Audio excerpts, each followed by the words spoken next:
ঈদের পর এবার টাইগার শিবিরে যোগদান করছেন এক ঝাঁক প্রবাসী ফুটবলার। বল পায়ে যাদের কারিকুরিতে একতাল মুগ্ধ হয়েছে ইউরোপ আমেরিকার দর্শকরা, তারাই এবার মাঠ কাঁপাবে লাল সবুজের জার্সি গায়ে।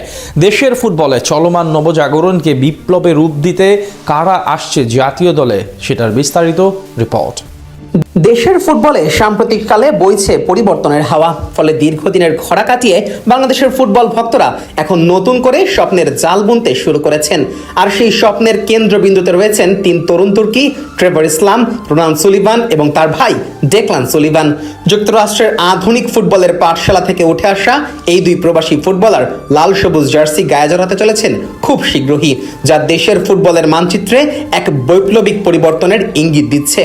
যুক্তরাষ্ট্রের MLS নেক্সট লিগে খেলা রোনান খেলেন মার্কিন যুক্তরাষ্ট্রের ফিলাডেলফিয়া ইউনিয়ন একাডেমির হয়ে, আর ডেকলান বর্তমানে খেলছেন FC ডেলকোর হয়ে। 18 বছর বয়সী রোনান সুলিভান একজন আক্রমণ ভাগের প্লেয়ার। আধুনিক ফুটবলে একজন গোল স্কোরারের যে হাহাকার বাংলাদেশ দলে দীর্ঘকাল ধরে বিরাজমান, রোনান হতে পারেন তার দীর্ঘমেয়াদী সমাধান। অন্যদিকে তার যমজ ভাই ডেকলান সুলিভান একজন সুদক্ষ রাইট ব্যাক। রক্ষণ ভাগে তার ক্ষিপ্রতা এবং বল ডিস্ট্রিবিউশন ক্ষমতা টাইগারদের ডিফেন্স লাইনে এক নতুন মাত্রা যোগ করতে পারে। তালিকার অপরজন বাংলাদেশি বংশোদ্ভূত আমেরিকান ফুটবলার ট্রেভর ইসলাম বর্তমানে দেশের ফুটবল অঙ্গনে এক নতুন আশার নাম। ইতোমধ্যেই 20 বছর বয়সী এই তরুণ স্ট্রাইকার যুক্তরাষ্ট্রের স্ট্যানফোর্ড মেন্স সকার টিমের হয়ে নিজের সামর্থ্যের জানান দিয়েছেন। বাংলাদেশের দীর্ঘদিনের নাম্বার 9 তথা একজন জাত স্ট্রাইকারের যে অভাব, ট্রেভর তা ঘোচানোর জন্য সব ধরনের সামর্থ্য রাখেন বলে মনে করেন লাল সবুজের সমর্থকেরা। কেননা তার খেলার ধরন আধুনিক এবং বহুমুখী। তিনি একদিকে যেমন ফক্স ইন দ্য বক্স হিসেবে প্রতিপক্ষের ডি বক্সে আতঙ্ক ছড়াতে পারেন, তেমনি প্রয়োজনে ফলস নাইন হিসেবে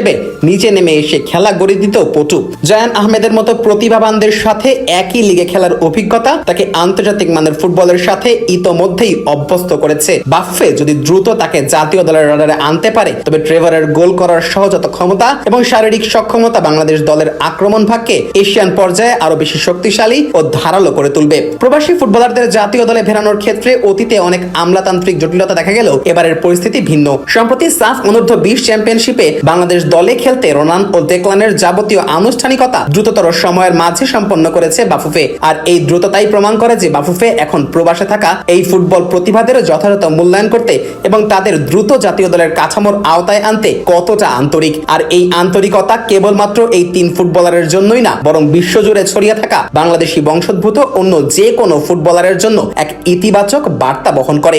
আর তাদের এই অন্তর্ভুক্তি কেবল দলের শক্তি বাড়াবে না, বরং ড্রেসিং রুমে এক ধরনের ইতিবাচক প্রতিযোগিতা তৈরি করবে।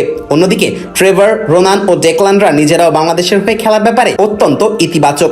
তাদের পরিবারের পক্ষ থেকে জানানো হয়েছে, এই যাত্রার অংশ হতে পেরে আমরা গর্বিত। বাংলাদেশের ফুটবলে তাদের এই অন্তর্ভুক্তি নতুন এক অধ্যায়ের সূচনা। আর এই আবেগ এবং দায়বদ্ধতাই বাংলাদেশের ফুটবলের জন্য এতদিন অত্যন্ত প্রয়োজন ছিল, যেটা সময়ের সঙ্গে সঙ্গে ধরা দিচ্ছে লাল সবুজের আঙিনায়।